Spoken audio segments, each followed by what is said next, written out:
It's alright, ma. I'm only podcasting. Jesus. Welcome to the SyncOrSwim podcast. I'm the nerdy mess that is Jules Pistano, and with me is Suffolk's finest Prentice Mitchell. Yep, that's me. We're going to take you through the good, the bad, and the ugly of music and TV, film, and gaming.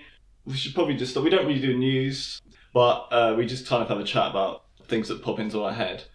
Not been the hugest of news weeks anyway. But the Shang-Chi trailer dropped yesterday. Mm-hmm. It was yesterday, wasn't it? It was yesterday. It was yesterday.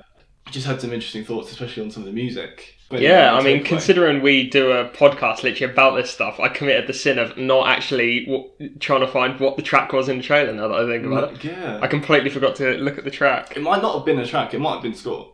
I don't think it was. There was like a hip-hop track in the trailer. Okay. I'll Google it now while you're talking. Yeah, so, and the trailer, there's a kind of... It's very interesting because it's basically... It's got, like, traditional kind of Chinese instrumentation, like the pipes and, like, you know, the thing that's in, like, all kind of kung fu movies, but then it has, like, a trap beat underneath. Yeah. Kind of with, like, Migos did Enter the 36 Chambers. What I find interesting is that very much this is kind of shaping up a little bit like Black Panther in terms of it, like, being a celebration of, like, Asian culture through some of the premier, like, Asian American talent on screen. And, like, it reminds me a lot, that sort of track reminds me of, like, Killmonger's theme from Black Panther, where you've got, like, the African elements, but then you've got, like, the trap underneath. Right. So it's kind of bringing that Asian and American, like the African and American that Black Panther did. Yeah. I thought that was really... I was surprised how much I really enjoyed that music.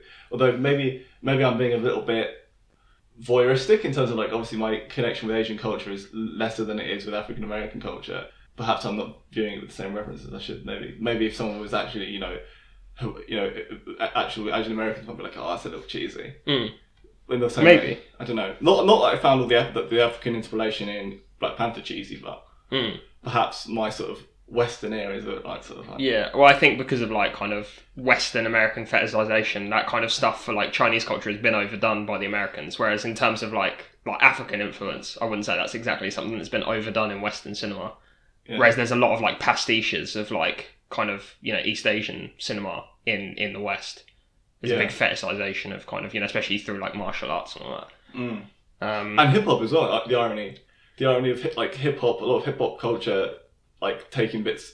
Some might say exploiting, like, some of the, like, Asian tropes or, like, martial arts tropes, like Wu-Tang that I just referenced. Yeah. And the idea that you're putting, like, hip hop, which is originally an African American art form, with the Asian stuff, so it's kind of that similar vibe. So the track, while it hasn't been officially confirmed, people generally seem to lean towards it being an unreleased song by a Hong Kong-based rapper called Jackson Wang. Okay. Who I believe, by the looks of it, is on the record label 88 Rising, which I think has a lot of, like, Asian artists on it. I think, okay. What's his name? He's the YouTuber Joji. He used to go by the name Filthy Frank on YouTube, and he's now an artist in his own right called Joji, and he's on 88 Rising. Rich Brian. I've got Rich Brian. He's on 88 Rising. I've only got 2 reference points for Asian American rap. Yeah. And one of them is Rich Brian. Yeah. So there's a few of I think that label sort of specialises in kind of Asian rappers and stuff. So, but yeah. So so people believe it to be Jackson Wang, who I'm not really familiar with, to be honest. No, but it's a pretty cool track. Yeah, but that's, I kind of almost prefer that. Like, having someone who you might discover through that, and that's kind of... Oh yeah, 100%. Goes along with the thing if you're going to... I don't know how much this film's going to do it, we've only had one sort of teaser trailer, but if it's going to introduce you to maybe people to, like, Asian culture or Chinese culture a little bit more, perhaps then you can discover the music along with it. Yeah. One thing, because Aquafina is in this, I was like, I'm half wondering whether she's going to have any music in it. Whether she... I wouldn't be surprised. If they've either used some of her already released stuff, or if she would do something for it. Either one would not surprise me. She's kind of the perfect person to do that with. Oh yeah, definitely, yeah. And also, but like, Jackson Wang apparently was through his name in the hat for Shang-Chi before it was cast. Oh really? Yeah. Oh. Recently, I've really gotten into Mass Effect Andromeda, which is the 4th game in the Mass Effect series. It came out a fair few years ago now, actually. But probably in like 2017, I think, or something like that. But I never played it when it came out because it was released with just tons of kind of bugs and glitches and people sort of did you know panned about it that? for a multitude of reasons. Yeah, Okay. it basically had a really rocky release, and but I've heard some good things about it since it's been sort of apparently fixed. I mean, it hasn't been fixed. There's still glitches, but I am very much enjoying it actually. Really kind of slow, quite poor quality start, but once you sort of push through it, actually, it opens up into what I love about the Mass Effect series. So yeah, I'm really enjoying that at the moment. But yeah, I'm a big fan of the music in that as well. It's nice. Yeah. It's kind of like almost like it kind of straddles a few different lines. It kind of feels like it's very synthwave inspired in a lot of ways, I think. And I think it also takes a lot of influence from like kind of like pastiche kind of like like sci-fi stuff from like this, like that kind of almost kind of pastiche of like 70s and like 80s sci-fi. A lot of like bleeps and bloops and like all kind of it's very kind of, I don't know, I really like it though. It really works, the music in the Mass Effect series. And then when it needs to, it can lift into like really grand kind of very heroic kind of typical score stuff. Is that a thing that is known in the Mass Effect series in terms of it having good music, or is this like a step up? Once again? I don't know if it's a thing it's known for. I like the music in the Mass Effect series. I don't know if that's one of like the things that people often pick out about it, but I really like the music in the Mass Effect games. I think it really sets the scene of the universe really well. It works with that kind of high sci-fi. But no, I wouldn't say it's a step above. I would say it's probably about on par with the previous ones. Just say good. I really like it. My only sort of thing that I've been really getting into this last week is just purely music, which is the album Telephone by No Name.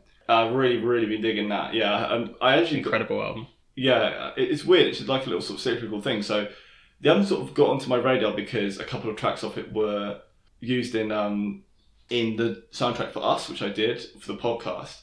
And then I really liked those two tracks. So I was like, oh, actually, I'm going to download the whole album and listen to the album. And I listened to it. And I was like, oh man, this is an incredible album. It's kind of jazzy, like kind of experimental. Like it's kind of, No Name sort of does a lot because she comes from a spoken word background. So a lot of the rapping is quite atypical to like some of the other, like most other rappers, I think. And it's just, it has that hot, like that brilliant mix of like, the music sometimes sounds really like chilled out and like jazzy, but then she's talking about police brutality and like, people's family dying and stuff like that. Yeah. So it's like it's an incredible album. And then I also she sorry, just to jump in, she does have that element of, she's probably not a beat poet, but sometimes when she's rapping, she does that thing where she kind of skips beats. Which is quite an unconventional kind of flow, I think. And it must be a poet thing. Yeah. It feels very like poetic, But like sometimes it'll be in like the middle of a sentence, like it'll be an unconventional location. She'll skip a beat and just leave that kind of gap and then sort of move on with her meter and stuff. And I really like that. It's one of the things that I really notice about Telephone a lot, especially on like the track. Is it Bye Bye Baby? Yes. Yeah. I really like that. Her flow on that is really good. And also like if you do check out the album, you really like it, I recommend also James Acaster, a comedian that we both like. He has a podcast called Perfect Sounds, where he sort of each week he gets a comedian in and they talk about an album from 2016 that he loves, and they did Telephone by No Name with another comedian I like called Kima Bob, and that episode's great. But the episode I'm actually recommending is a special episode where a lot of the collaborators on that album with No Name are interviewed and talk about the background of the album, how it was made, and like the process, and it's really fascinating. It's really heartbreaking stuff in it as well. It's really honest conversations, I thought.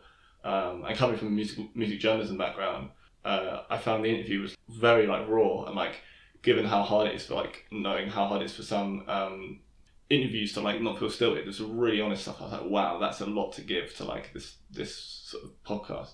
Last of all, cyclical that it was from our last podcast that I sort of discovered the two tracks off it and was like, oh, I don't know it.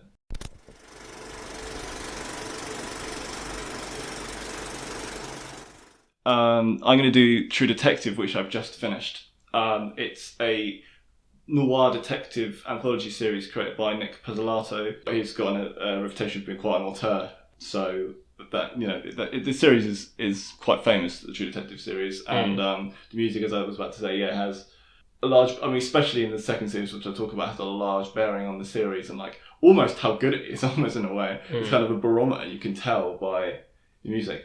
But I've just got a little bit of What other stuff is Nick? No, what's his name? Nick Pilato. Nick Pizzolatto. Nick Pizzolato. What other stuff has he auteured? Well, he actually comes from a literary background. Oh, okay. So he hasn't got a huge amount of like filmography or like TV or film credits.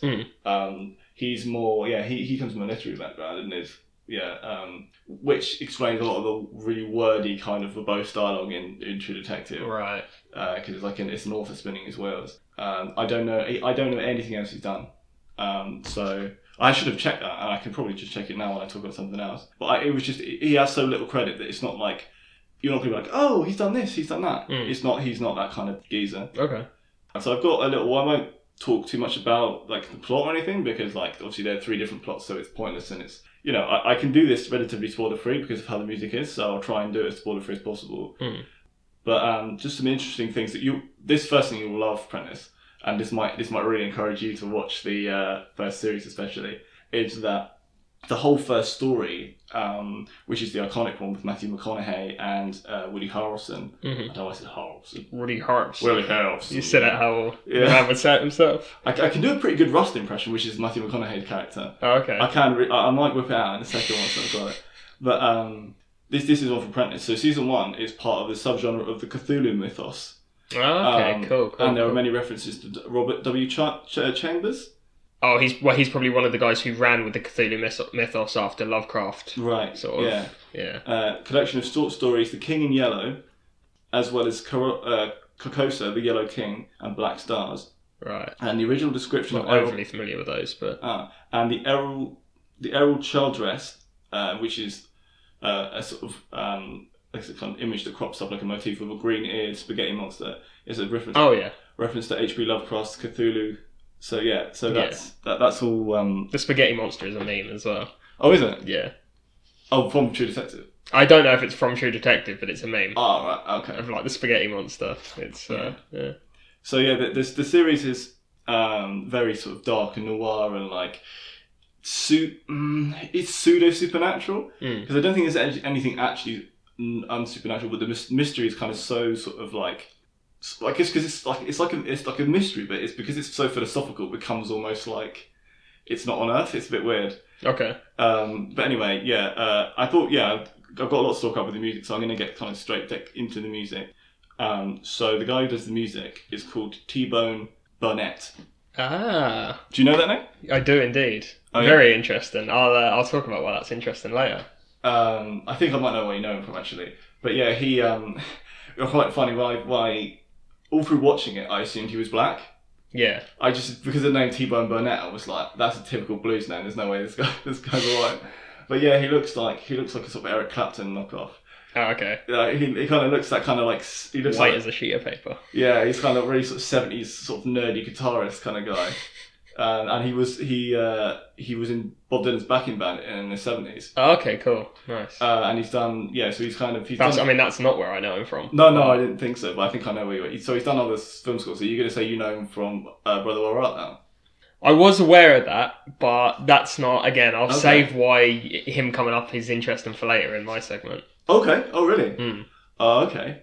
All right. I'll leave. So he's done. So he's done Where Brother Where Art Thou, which is the Coen Brothers. He's actually got a fairly frequent Coen Brothers collaborator. Yeah. So he's also done Inside Llewyn Davis. Yes. Llewyn Davis. Sorry, I always say Llewyn. It's Llewyn Davis. Yeah. And he's done. He's also did the film Crazy Heart with Jeff Bridges. Oh, okay. Which is like that. He's like a sort of down and out country star. It's like a film like 15 years ago. Right. So those are his main credits. He's got another credit, but I'm going to save that till later.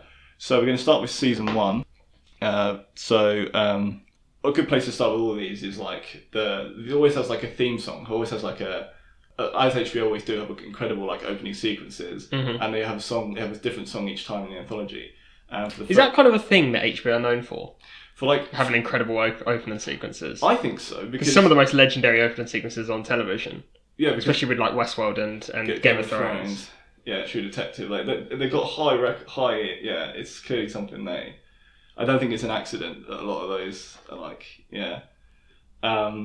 So the theme for the first series is called "Far from Any Road" by the Hanson Family. Right. They're like a Delta blues revival, like in country band, like from the sort of late mid-90s to like early 2000s, but they like sound like they're from like the like 50s or 60s. Okay.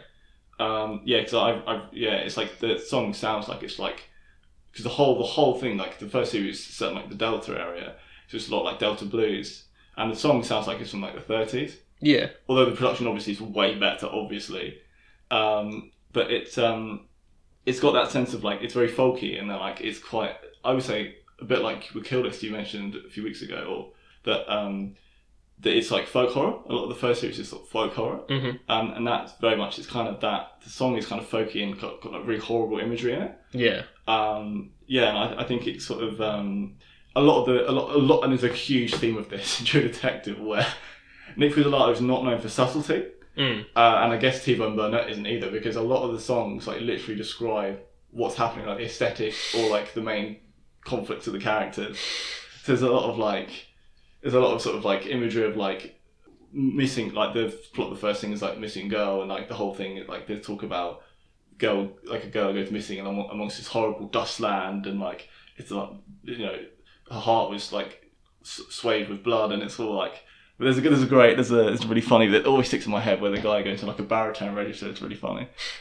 If they really want to be on the nose with the music and everything, they should have just had True by Spandau Ballet as the main theme. That would have been hilarious. Wouldn't surprise me if they did like a weird cover of that for like season 2, but I'll get to that. I might make a re-edit of that. Yeah. Just the True Detective opening titles, but with True by Spandau Ballet over the thing. And then someone just shouts detective at the end. It's me. I'm going to shout detective. I think, well, it's kind of, I don't know much about this, I'm out of my comfort zone when I talk about this, but it's kind of bluegrassy because there's like washboard in it. You can hear washboard and stuff. Nice. So it's very much setting in that sort of bayou area, like what I've dubbed bayou folk. Which there's a history of kind of like ideas of like cults existing out in like the Louisiana bayous and stuff like that. There's a lot of kind of, there's a history of kind of that kind of dark imagery in those areas, like swamp folk. Yeah, and like the kind of occultism that comes with that and stuff, and the potential elements of the supernatural and stuff. Yeah, the main for series 1, the main bulk of the sync is all around Delta blues and country. Not surprisingly, so there's loads of there's stuff by both Diddley, John Lee Hooker, and then the spectacularly named Slim Harpo, who did "Raining in My Heart," and "On the Water's Edge" by Blind Uncle Gaspard, which some brilliant names. And they're very... I really hope when he recorded the bulk of his work, he could both see and was not an uncle. Yeah. Oh yeah. I really want him to be a very sightful 20-year-old man. Like, I don't know how to feel actually. A lot of the first series has a lot of like borderline African spirituals in it, and like for a white guy to like have a lot of this, for white characters also, what a white soundtrack, like a white person doing the soundtrack to a white story essentially. It's teetering on egregious, I find. Okay. I find it teetering on egregious. I didn't notice it in the show. Yeah. But once you listen to the soundtrack when I was doing my research, the amount of it sort of hit me. Right. I was like, when it's sort of like blues and folk, and like country, I don't mind. But when it's African spiritually, I think that might be taking it a little too far. I don't know what you think. Well, obviously I haven't heard it, and I don't really know. I'm inclined obviously to if you say that, you're valid in feeling that way, definitely. Yeah. Is it maybe a link to kind of the kind of church-going people of the Deep South? Like kind of the kind, and you know, like how intensely the kind of spirituals are sung and all that kind of culture of like, you know, black churches in the South and stuff. Is it maybe that kind of trying to draw on that? There's heavy religious heavy religious motifs in the series, so I imagine that's where it goes. But again, they don't ever go to like any black churches, so but it doesn't really bother me. It's just something that I noticed that I didn't really notice in the show. There's a song, "Sign of the Judgment," and the one because it's probably a standard. There's a lot of these are but the version they use is by the Macintosh County Shouters. Okay, and that's like a proper African spiritual. It's like sort of that wade in the water vibe. It's like very like just drums, literally drums and like chanting. What were their names again? The Macintosh County Shouters. Love that. Yeah, it's I gave them too much credit when I was doing my research, and I had them down as the county players. And then I was like, no, they're the shouters, mate. They're not the players. Yeah, not playing anything. They stand on the borders and try and bring tourists in. Yeah. Hey, have you ever been to Macintosh County? The car carries on driving. Don't worry about it. And a lot of the reason why, like, all the Delta stuff, obviously it's where it's set, but a lot of the stuff is like, because it's country and blues, is because like the overarching theme in all of True Detective is like broken down masculinity, and like the fallibility of masculinity and toxic masculinity, and like men being broken men. So like, how do you very very obviously show men are on the edge, especially in Southern America? You absolutely pile in with the. It's a classic Lovecraftian adaptation. He was very on the ball with addressing toxic masculinity in the 1600s or whenever he was around. Yeah. So, but then again, what's quite interesting as well, like, that song I just mentioned, "Sound of the Judgment." T-Bone Burnett did a reworking with it with the jazz singer that he liked called Cassandra Wilson. She'll crop up later, and they did a cover of that, which is like, it's much bigger. It's like, it almost sounds like a different song. Okay. It's like, it's kind of like a proper gospel, like a probably like modern gospel track with like big drums, and it goes, hey, it's really like big and chuggy, and like it's reused. There's a bit where like there's a real Sorry, Big Drums isn't one of the singers, is he? One of the Delta Blues singers. Big Drums William. Big Drums William, yeah. Yeah, it's got very bombastic, and like there's 3 different time periods in True Detective, and like how the narrative is told, and there's like a moment in episode 6 where the kind of the timelines collide a little bit, and like it's definitely a turn in the events. With only like 2 episodes left. It's at the end of 6, and like it's quite good because it kind of you very much feel like something's changing. Yeah, so I think it's really good use. Also, another thing to quickly mention, not surprised, I never picked up on it. It's definitely in the soundtrack because it's on the official soundtrack. I never picked up on it at the time, which is surprising because I'm a huge Bob Dylan fan. But they do have one bit of Bob Dylan sync, which is called Rocks and Gravel. Oh, okay. Which is like from his really early Ernest period, you know, before he's even in his like, even before like times are changing, like, you know, when he was sort of thinking he was like Woody Guthrie and he was doing all this like Dust Bowl kind of. So is it on any of his albums? Is it on like this first self-titled, or is it pre-first self-titled? It's not on any studio album. It must be on one of the like 1,000 bootlegs he's got. Wow. So yeah, because I never heard of it and I couldn't find it outside of the soundtrack. And it's quite good. It's what you expect. It's like it's a lot of the, you know, like if you listen to his first album, which is like all the country covers, it's very similar to that. Okay. And that's hence your Pod Dylan intro. Yes, right. Pod Dylan. It's very good. Yeah. Right. Yeah. So I thought it was quite funny because he's known for, well, I'm gonna shit on him, but he's one of my favorite artists to take this with a pinch of salt. He kind of appropriated like working class white and working class black culture in like being like doing all the blues and country stuff, as Nick Pizzolatto was kind of doing, although he technically comes from a working class background. He's kind of doing the same sort of stuff, which I find quite funny. But yeah, just a couple of more things I'd mention is that there's a very famous scene in True Detective, probably the most famous scene in all of True Detective, is the one take scene mid-season. It's amazing.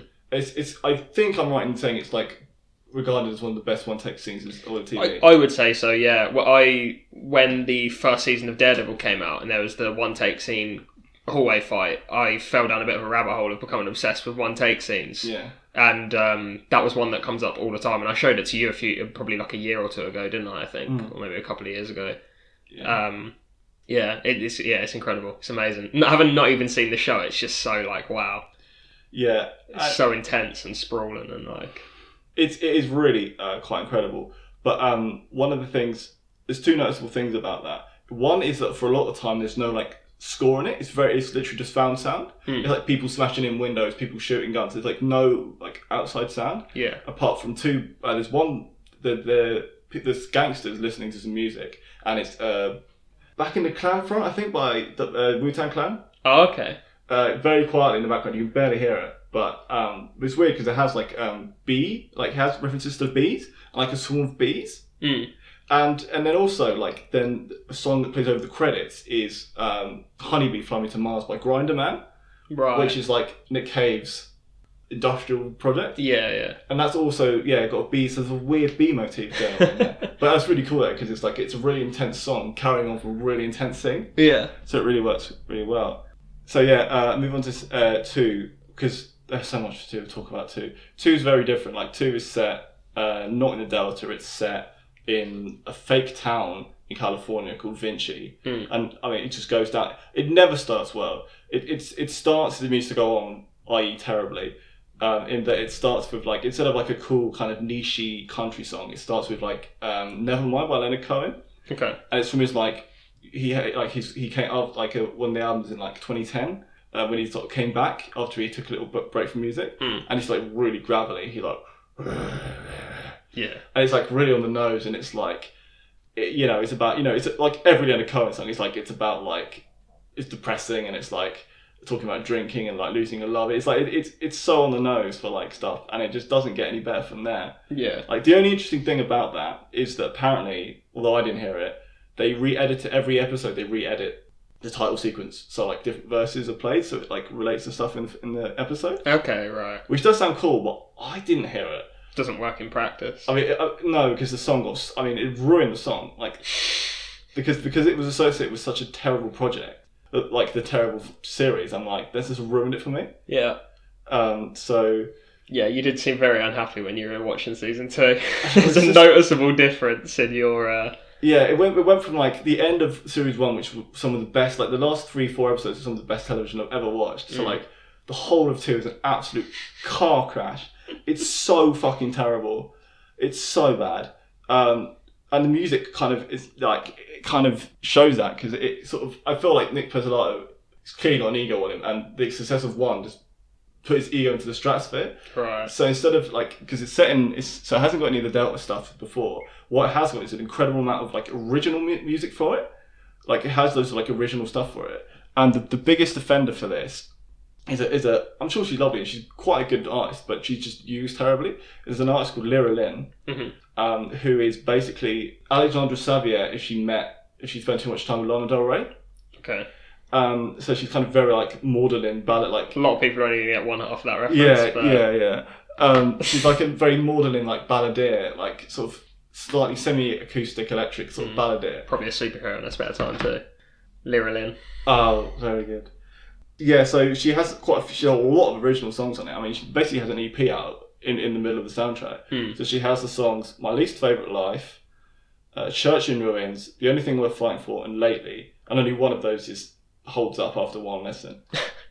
It's very, it's just like, it's like, it very much get the vibe of, she's like, those like YouTube, like people, like those girls who like teenage girls who like do like stuff in their bedroom for like songs for YouTube. It's like that, but like Goth's done it. Right. Okay. It's so like, but it's so like, it's so on the nose and like really sad. It's like, oh, just fuck off, man. Like we get it. These, because it doesn't help. Like she's soundtracking some of the worst like writing and acting I've seen. Yeah. So it's like on the nose music about on the nose acting with on the nose writing, and it's just a car crash. And what makes it even worse is that she not only has this music in it, that she's also in the show playing the music. Yeah. Which is just, it just takes you, even if you were somehow still invested in this series, just takes you out of it. Because like there's a scene in particular where Vince Vaughn and Colin Farrell, playing two terrible characters and doing terrible jobs at that, are having a scenery chill off in a bar. And like the music plays, and you think, oh, that's pretty on the nose, and then it just pans, and she's there doing the music. Yeah. And like, there's nobody in the bar. Literally them and her in the bar, and she's just on stage singing. It's like, what the fuck is this? It's just, what is this? Yeah. Terrible television. Yeah, the whole series is just so on the nose. Yeah, there's also a terrible bit where it made me laugh. Is where there's like one of the songs that I like of it is Lately, a song called Lately, and it plays in like a big sort of showdown where like Colin Farrell's character goes to do this big drug deal or whatever, and he steps out the car smoking a cigarette with a cowboy hat on and a denim jacket, and it's just talking about like the lyrics says lately I don't feel like myself, and it's just like, oh my god, what is this? Oh, it's just it's embarrassing. It's so embarrassing. Yeah, there are actually some good compositions for it. Like Nick Cave reappears. He has a song with the Bad Seeds called "All the Gold in California." It's quite cool, quite dirgy, like rock song. I quite like that. Yeah. Plays over the credits, which is a common theme with True Detective. A lot of their sync does that. Mm. Yeah, and then weirdly, Alexandra Sevier. Yeah. Also has a track on it called Risk, which is really cool. Oh, okay. That was her first thing that went out, right? Yeah, her first track. Yeah. Yeah, which is really cool, and I quite like that. But it just makes Lyrylyn's appearance even weirder, like because that song's better than anything she writes, and it's just like it seems a bit weird. He's clearly had a thing in mind for this series, and it's one thing. One bit I really need to get to before I move on is oh my god. So there's a bit kind of spoilers for True Detective, but again, it's not a huge spoiler. There's a sort of fake out which involves Colin Farrell's character Ray Belcoro getting shot, and in the scene, "I Pity the Fool" by Bobby Bland plays. Big tune. Yeah. But again, problematic because for some reason Nick Pizzolatto or Antibone Burnett think we can't, if the music isn't shown being played, we somehow lose our minds of how it's happening in the scene. So we literally have a shot of like an establishing shot of the radio playing the song. I'm like, what is this? It's so bad. What is this? And then it's like, yeah. And I just love the idea of like if people don't know where the music's coming from, they're just gonna run out their living room screaming. Yeah, exactly. It's exactly what I thought. Yeah. It's like what? People are like, what? Where's this ghostly music? People know what sync is, bro. Like the whole thing. Oh my god, it's so bad. Even like the establishing shot, so you don't miss that it's coming out the radio. It's like, good lord, there's so much diegetic music in this, which means music that's involved within the actual plot, and I'm just like, oh, good god. And then possibly my favourite hateful scene is where there's a bit where this character, Colin Farrell's character, is denied access to his son, denied custody of his son. And he has the most cliched breakdown I think I've ever seen in television. So he gets home and he's doing the whole hands through the hair thing and he's sort of looking around manically. And then he puts on Human Being by the New York Dolls, which is like standard like mid-70s cock rock, kind of Rolling Stones, kind of like over-the-top guitars and terrible shouty vocals. Yeah. And like sort of talking about rock and roll excess. And he just prances around his room like taking swigs out of beer bottles and then whiskey, and he's smoking, he's doing loads of coke. It's just so poor. It's like if you told a 17-year-old like white guy from the suburbs or anyone from the suburbs write a breakdown scene, that's what they'd write. It's so poor. He cries at a picture of his son. He literally sits in that bit between the table and the sofa and the coffee table. It's like the subreddit "I'm 13 and this is deep." Or that's exactly it. I'm just like, oh my god. Again, that he puts the music on in that scene as well. Yeah. He puts Human Being on that scene. It's just like, oh, good Christ. Yeah, it's not playing out of the sky, Jules. We have to see where it's coming from. You can't go into a scene and just have music come out of the walls. That's not... Unless the walls are speakers. It's just kind of... the music, the final point on series 2 is that it kind of... As like all the things that were kind of good, on the edge of being good and bad on like season 1 of True Detective, were like distilled into stereotypes in 2. Yeah. And that's what's done with the music as well. Taking kind of the cool, mysterious Delta blues and putting it into trying to do their own version in 2 because they can't have Delta because it's set in Vinci and like in California. And it's just the worst. There's some good sync in it, but most of it is just too over the top and modern. We get it. They're sad. Like, chill out. It's just, the whole 2 is just an absolute car crash. I've never been so disappointed after a series in my life. I was just like, how's this the same show by the same person? Anyway, on to argue my favourite series, season 3. Instantly back on board. They have another sort of very similar sort of mid-2000s sort of 90s, for similar era to Handsome Family, and a song called Death Letter by Cassandra Wilson. Really cool. She's the artist I told you about earlier who's like the jazz singer from the 90s. Oh yeah. Yep. Yeah. She does a lot of work with T-Bone Burnett. And it's really excellent. It's kind of rumbly and mysterious, and it's not so on the nose. It's got that sort of slight more vague and ambiguity because like this character isn't so on there. He's more well written, he's more grounded, and like there's a lot of mystery to him and a lot of like there's a lot of conflict. So I think it works really well, like summing up his character. Yeah. Wayne Hayes is the new detective played by Mahershala Ali, and one of the most remarkable acting performances I've ever seen. Because it's just unbelievable. And another bit of crazy little trivia. Originally, Mahershala Ali suggested to Nick Pizzolatto that they change the race of the main detective, because the main detective was initially going to be white and his partner was going to be black. Okay. But Mahershala Ali convinced him to do a race swap. So that Roland his number 2 is now white and Wayne Hayes is now black. Wait, so Mahershala Ali was going to play the lead, who was a white detective? No, I imagine he was going to play Roland.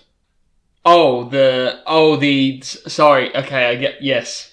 Okay, I get what you're saying now. Yeah. What I thought you were saying is Mahershala Ali was going to play a white man, and he turned to the doctor. Actually, you know what? I could make this character black, and we'll make the assistant white. Why not? Yeah, I get what you're saying.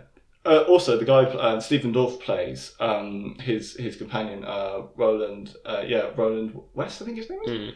And he also, as the series progresses, first of all, I'm not fussed, but as we get on, he really fucking brings it as well. It's a really 2 strong performances. Sorry, no, I just completely glazed over there because I was just thinking about Mahershala Ali doing whiteface. Yeah, just like in the Dave Chappelle whiteface and doing Eddie Murphy's white voice. Well, I don't know what we got here. Seems to be a murder. Yeah, looks like what do we got here? Jeez, Cthulhu. Oh, strange. Oh, nice as well. You brought it back because we do it. From the Backlash of 2, we enter back into basically a retread of 1. So we're back into the Cthulhu sort of mystery cult stuff. So I've heard the 1st and 3rd seasons are linked. Yes, they are very tangentially linked. Yeah. Again, it's also set back in the Delta, back in the South, back in Arkansas. This one's set in Arkansas. Yeah. So yeah, there's a lot more of the similar stuff, but it's more focused this time. 1 soundtrack was so sprawling. But 1 is very much more focused, and there's a lot of artists that keep cropping up and have several songs. Yeah, you mean 3 is more focused. Sorry, yeah, thank you.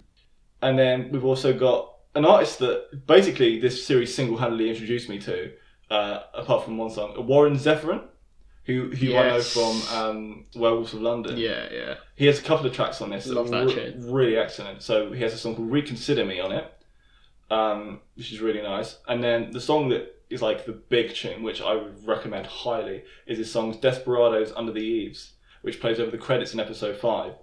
And it's really nice because it's a song about reflection and sort of viewing your life and sort of thinking about, which again, this whole thing of 3 is very reflective. And it's all about memory. The motif is about memory. So that's really nice. Really like well produced song. It's really nice. Both from the same album, which is a self-titled from like 75. So it's really cool. And so even though that's quite on the nose as well, it works better using that song in season 3. Yeah, because it's almost as if the quality of the show is what makes it, or not really.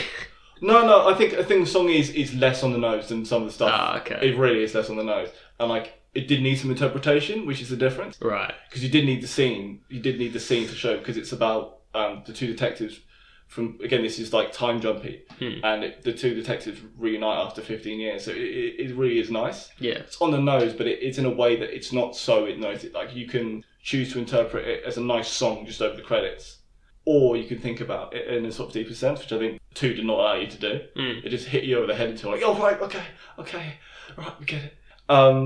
There's a couple of songs there's a little bit of country, so there's a couple of Jerry Lee Lewis songs in there. Nice. Yeah. He's country, right? Jerry Lee Lewis? Yeah, he does a mix. Yeah, he did like rock and roll, honky tonk country stuff. Yeah. Yeah, so there's a couple of things, and they use that often if Wayne's in like a rednecky bar, they use a lot of like country, including like Jerry Lee Lewis. So it kind of show you where he is, and like he kind of always goes to these kind of rednecky bars in like a weird like. I think it's all about him. He's like the one black cop in a white police department, so it's all about his kind of.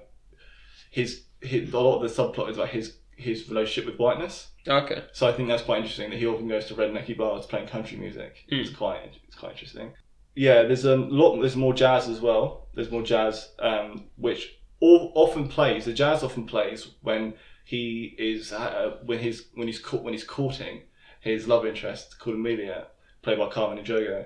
There's often like really nice, beautiful jazz plays. Like there's a song called My Foolish Heart by Bill Evans, which plays on their first date, which is beautiful. And I feel like because of the jazz, it feels like some of the music they would have grown up from in the era. Because if they're sort of 30, if like 30 in the 80s, then they would have grown up with the kind of the 50s, early 60s right, jazz. Yes, I get what you're saying. So yeah. I quite like that. It's shows very subtly. It's music sort of pulled from their characters. Yeah, pulled from their characters. Yeah, and it kind of feels like a very African American romance using the jazz. And and then there's another couple of bits that I'll end on by John Baptiste.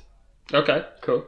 John Baptiste, usually known for like more upbeat soul kind of stuff, modern soul, but in this, Mm-hmm. he has an album called Hollywood Africans, in which he does more sort of downbeat stuff, piano-based stuff. Right. And the album is actually produced by T-Bone Burnett.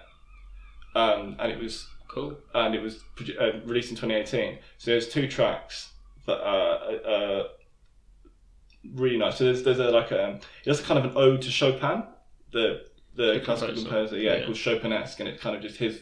I think he just takes a piece like Chopin and he just lets his own spin on it. Yeah. And that plays over a scene in the penultimate episode in the penultimate scene of the entire series, where after a fight, Wayne and his girlfriend, who had just split up, are reconciling, and it's just really nice, beautiful jazz. Again, that motif of the jazz playing with their relationship is really nice. And then probably up there with the Ron Zephyrin thing, it's my favourite bit of sync in the entire series, is he has the cover of St. James Infirmary Blues. Warren Zevon does? No, sorry. Oh, John Baptiste. Yeah. John Baptiste has a cover of his version. It's not really a cover because it's like a standard. Yeah. Of St. James Infirmary Blues, and it plays over like the last. Do you want to take that again? What did I say? Well, it wasn't St. James Infirmary Blues. Oh, okay. St. James Infirmary Blues. And it plays over the last, literally the next scene, which is the last scene. It's like a flashback to.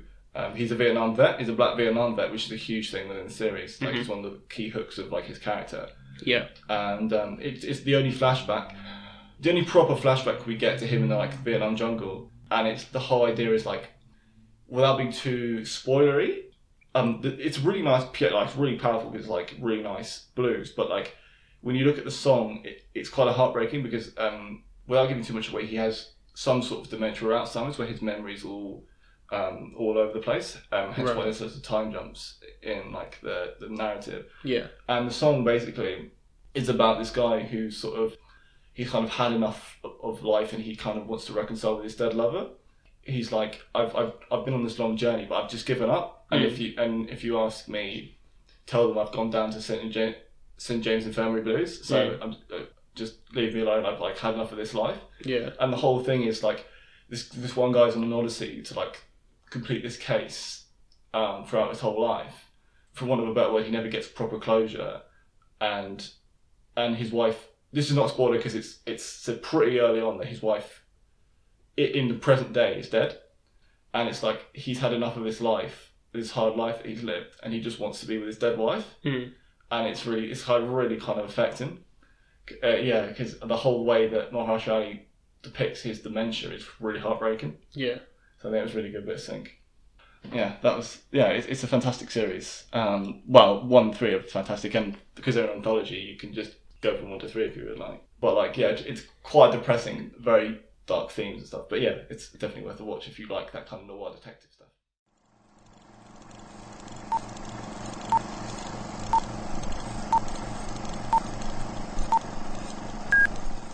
So this week I'm doing role models. Oh, you know. So excited. Thought of something. What's the most tonally opposite thing to True Detective could possibly take? It needs like this is like like films you have like anti-venom or like anti-serum. Yeah. Like, this is like literally anti-True Detective serum. Yeah.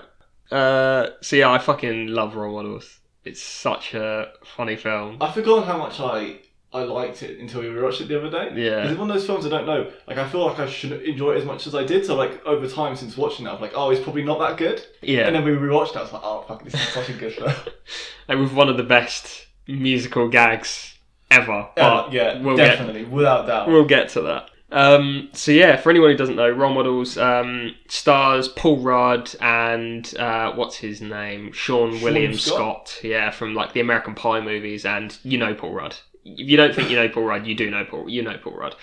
It's directed and written by David Wayne, who is actually a frequent collaborator with Paul Rudd and like that whole scene and era of comedy in general. There's a definite scene, isn't there? Because also the woman who plays their boss. Yes. Who I forget the name of. Yeah, but she's from like Glee. She plays like the kind of hard-ass singer. She's also stuff. in that Virgin film with Steve Carell. 40-Year-Old Virgin. Yeah. Jane Lynch, is that name? Jane Lynch, that's it. Yeah, she does loads of stuff like that. She's always at the hardest boss as well. That's really inappropriate. Yeah. But so it's directed and written by David Wayne with extra writing by Paul Rudd and Ken Marino, who also frequently collaborates with David Wayne. So David Wayne's he's written and directed stuff like Wet Hot American Summer, the movie and the shows. He did The 10, which is like a comedy anthology film based on the 10 Commandments, with, again, a lot of people in that whole scene. Wanderlust, which is a rom-com with Paul Rudd and Jennifer Aniston. They came together. He wrote on Mad TV and the sitcom Party Down as well, which is quite a famous sitcom. So yeah, he's got quite an extensive sort of comedy repertoire with that, all those sorts of people. But Role Models is scored by Craig Wedren, who is the lead singer and guitarist from the sort of early post-hardcore group Shudder to Think. So the guy who did some of the stuff you're going to get to, he was a post-hardcore band? Yeah. What? Mate, some of the stuff we didn't get to. No, stuff you're going to do later, which some of the original songs for the... Yeah, so basically the stuff that Craig Wedren does is all of the, very much the score. He doesn't do any like the kind of songs with like lyrics in it or anything like that. He does all that kind of... Well, we'll get to what he does, but he does very much the score and stuff like that. So, yeah, he's from the post-hardcore group Shudder to Think, who split up in 1998. And after that, he went into TV and film music and like scoring and stuff. But yeah, Shudder to Think are awesome. I had briefly come across them before, but did a little bit more research and sort of was reinvigorated to like listen to them more. They're really cool. They're very like quite experimental kind of indie melodic post-hardcore stuff. The stuff I would say they're most similar to, considering they started in 88 in Washington, D.C., which is obviously the home of hardcore and stuff, I would say they're most similar to, like, you know, that kind of sound that a lot of British indie bands who went on to become Britpop bands had in the early 90s. Oh, They very much sound like that, kind of like that early kind of experimental Boo Radleys, or like the kind of weirder Echo Belly tracks. They've got that kind of sound to them. Yeah, I mean... Two great references. Yeah. Universal references that we can get there. Yeah, but they're really cool, and they had a big influence actually on like a lot of the grunge bands and stuff like that. So amongst their fans, they had Jeff Buckley. Oh yeah. They had Soundgarden and Chris Cornell, whom they toured with. A lot of big artists in the 90s, and there's many others. They commercially didn't massively succeed, but were critically really lauded for their experimental kind of nature. I'd say the two songs I would recommend the most of theirs to listen to is their song with Jeff Buckley called "I Want Someone Badly," which they did for a film. Oh, okay. Yeah, and their song "Ex French T-Shirt." Which is a really cool song. That's a great name. Is that the song name? Yeah. Oh, excellent. So yeah, I would say definitely go and listen to those two. Their song with Jeff Buckley is beautiful. So yeah, he did some of the music for the film Velvet Goldmine, which is the Ewan McGregor movie about him as like a fictional artist in like the glam era, I believe. This is Craig Wedren, and he went on to work on a lot of the stuff that David Wayne directed and wrote as well, because apparently he's close members with a lot of people in that scene. And he also did other stuff for other shows and films like Balls of Fury, the ping pong movie, which is another great comedy. Oh, yeah. So yeah, the score is weird. It's fine. It's a comedy movie, so like often I think, I don't know, it got me thinking on a sort of sidetrack a little bit. Is there any comedy films that have notable scores that you can think of? Because there's obviously some songs from comedy films which are noticeable. There's one. Well, if you take out one director in particular, it's much harder, because obviously Edgar Wright's films. Yeah, but score. Saying, yeah. Any comedy films with like notable scores? None that ping off the top of my nose. No. Because there's songs with like kind of, I would say there's original tracks from comedy films which are obviously memorable. Like I'm on a Boat from Step Brothers, and stuff from Role Models. And, there's a few others. But, yeah, it's not kind of... Yeah, right. Score-wise, probably not. No. And I would say similar here. It's just kind of like... It works with the scene. So there's a lot of, like, kind of drive-and blues kind of stuff. Blues, like, hard rock kind of stuff earlier on in the film. When sort of Paul Rudd and Sean William Scott's character living their raucous lifestyle as, like, energy drink salesmen. They're just trying to flog, like, a terrible, horrific kind of monster-style energy drink to kids at high schools. Yeah. And yeah, I think like a lot of the blues stuff kind of goes with like when they're kind of living their, kind of raucous, shitty lifestyle. And then there's a character called Augie, played by Christopher Mintz-Plasse, and he's like a live action role player or LARPing as it's called within that community, which is basically like Dungeons and Dragons or whatever, but in person with like foam weapons and like armor that people spend a lot of money and time on and stuff like that. And a lot of the music that goes with his scenes are very much kind of aping that classic kind of generic fantasy kind of thing. Yeah. Kind of, it's very, very kind of Lord of the Rings or like the Dungeons and Dragons movies, kind of that style. It's kind of almost... It's like a generic version of those. It's like the composer's taking a piss out of them because the music's so over the top. It's very earnest and over the top, yeah. And it's Christopher Mintz-Plasse standing on the side of a building with like a big foam sword doing like a monologue into his tape recorder or whatever about how he's going to save the princess and stuff, yeah.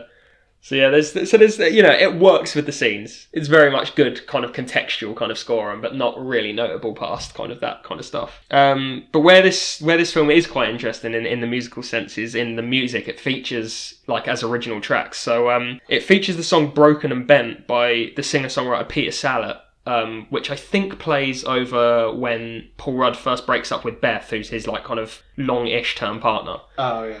And tell a lie. You know when it does happen. It's when they have their Dark Night of the Soul moment. Oh, hello, getting screenwriter.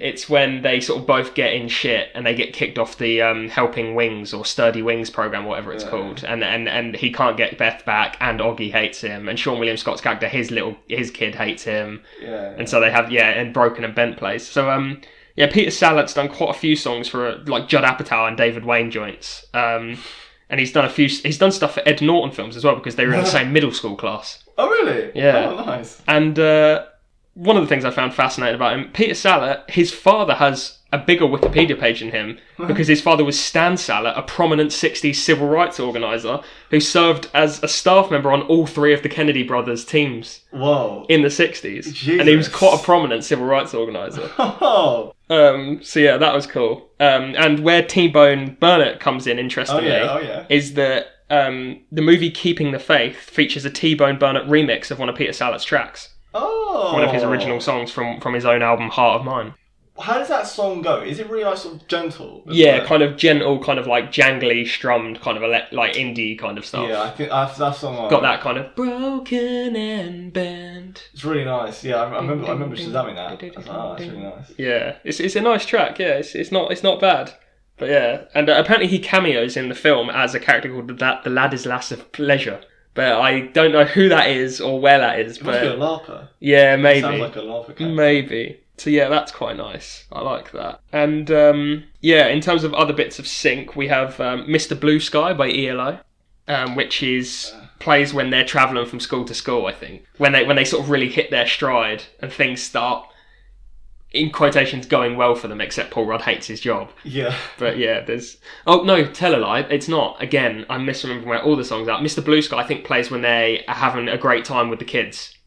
Oh, it's in that little Sturdy Wings montage. It's on that little montage where like they go to the beach. Yeah. So just to quickly draw. So role models, basically, for anyone who hasn't seen it, they're energy drink salesmen. They commit a crime. They lose their jobs. Everything falls apart for them. They have to go and do community service to basically pay for like this crime that they commit, where they crash a car into a thing.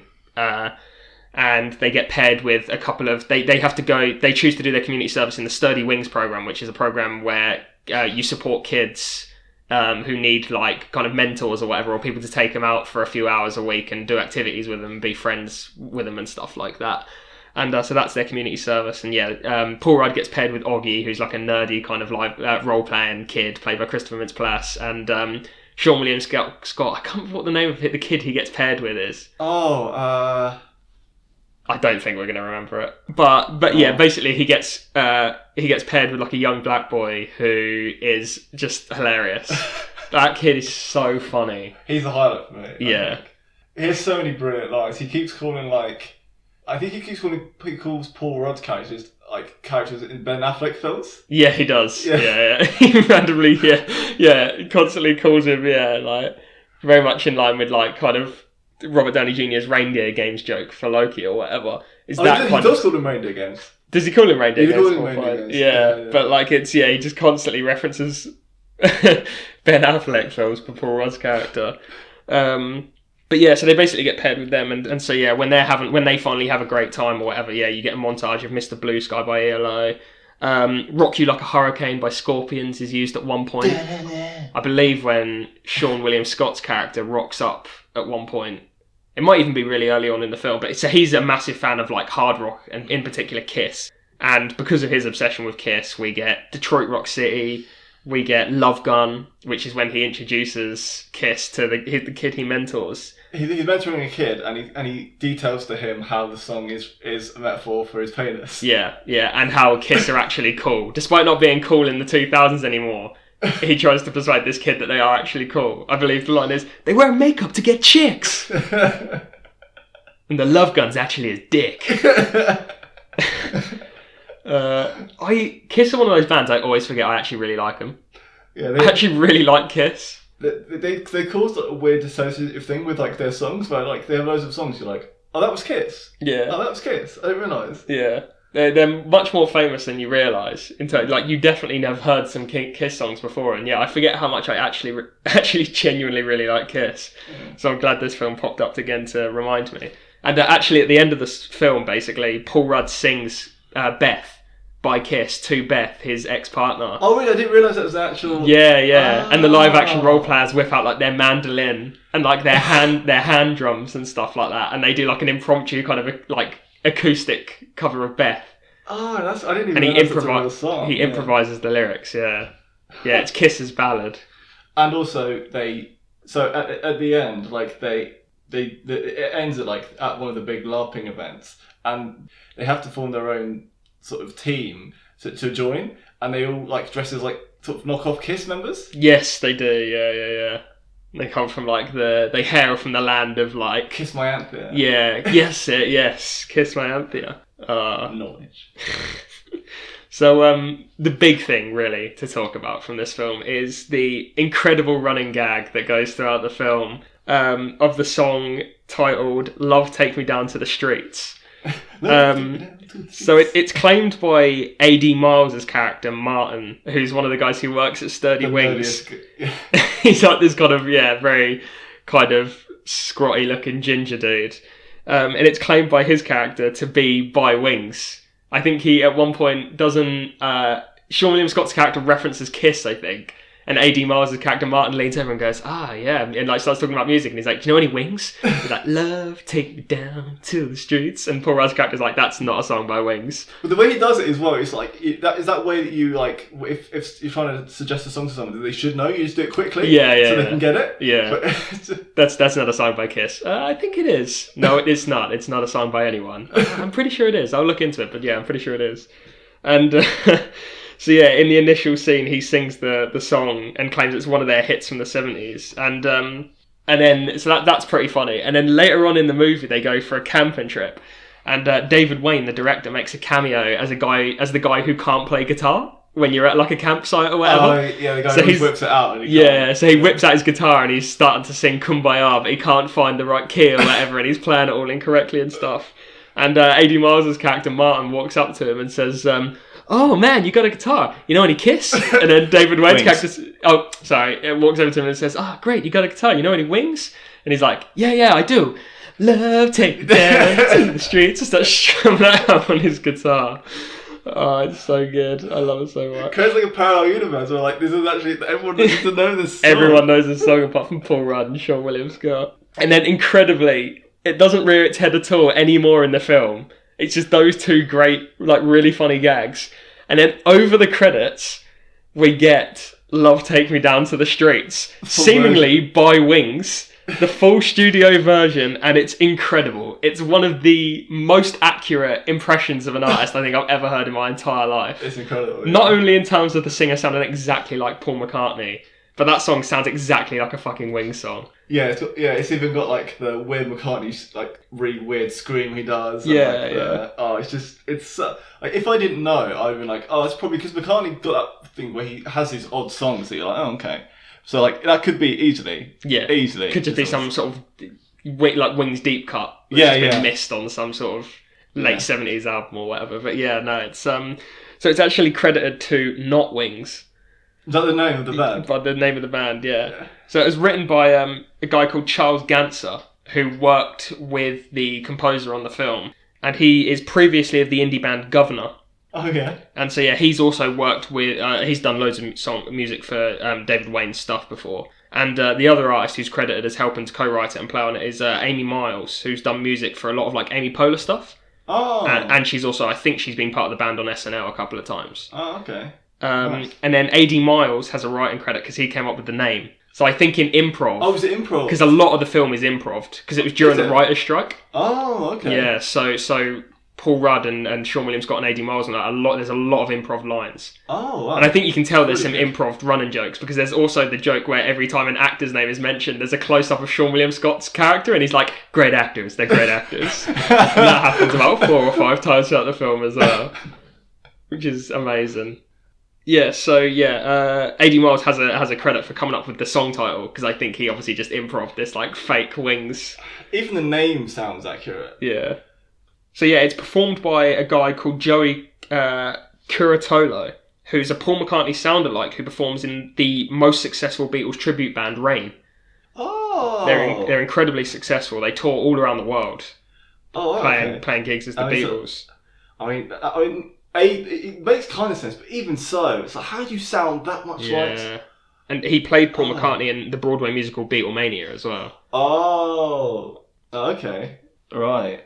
So yeah, he's incredible. Like, his impression is just so spot on. And that song is... And the thing that gets me the most about it is it's a great song. I genuinely couldn't stop listening to it for a while as well. That it just sells the gag so well. It's such a good, complete, ridiculous gag that just has the best bow possible tied on it at the end of the film. It's an incredible payoff. And the way that it comes just over the credits, it's not even like presented like a sort of hard land. It's just like over the credits when you've already forgotten about the joke. Yeah, it's so good. It's amazing, and it also goes deeper. Right, it somehow goes deeper. So these are some other things I discovered in David Wayne's later film Wanderlust. The song rears its head again. Oh yeah, it's used in that film apparently. So there's some weird continuity with the joke. That Love Take Me Down to the Streets also plays in Wanderlust. And the logo for Sturdy Wings, you know, the group who do the kid adoption stuff, it's like 2 hands making the wings symbol, and it's identical to the cover of the Wings compilation album Wingspan Hits in History. So the Sturdy Wings logo is literally like the hands over each other making the wings shape. Was this whole film written backwards from this joke? Yeah, probably. Oh man, it's so good. And you can buy loads of t-shirts with the Sturdy Wings logo, like of the fictional child support group in the movie. Yeah, you can buy loads of t-shirts with those on. And it's just great. I love that it goes even deeper than what you think. And so yeah, Charles Ganser, the guy who wrote it, he said about writing it, because there's a really good Vanity Fair article about the song, I think. Charles Ganser in it says that he wanted to make a silly love song about going to see a prostitute. He wanted to bring like that Paul McCartney silliness to the song.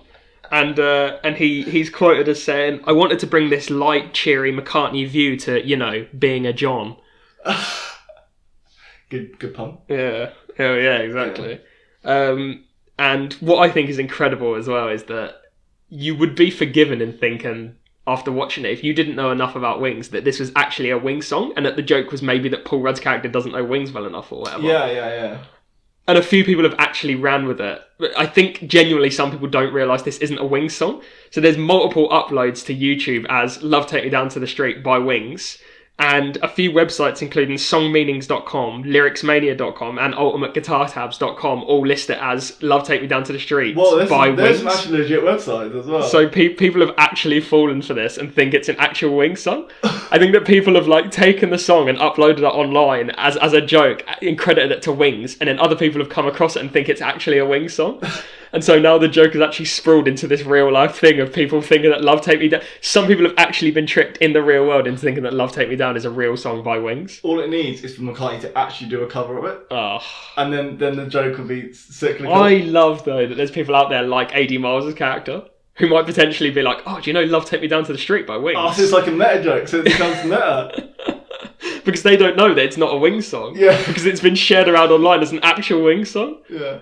How's it credited in the film and on the soundtrack? Is it credited to the actual people, or is it like... It's credited to the actual people under the band name, not Wings. Ah, okay. It's such a... it's one of those jokes which I really love. It's so indulgent and so stupid. It's ridiculous. Just... Why Wings? But just please go and listen to it. Just track it down and listen to it because it's amazing. And watch Role Models if you haven't. It's such a funny movie. You've been listening to Sink or Swim, a podcast by Prentice Mitchell and Jules Pistano.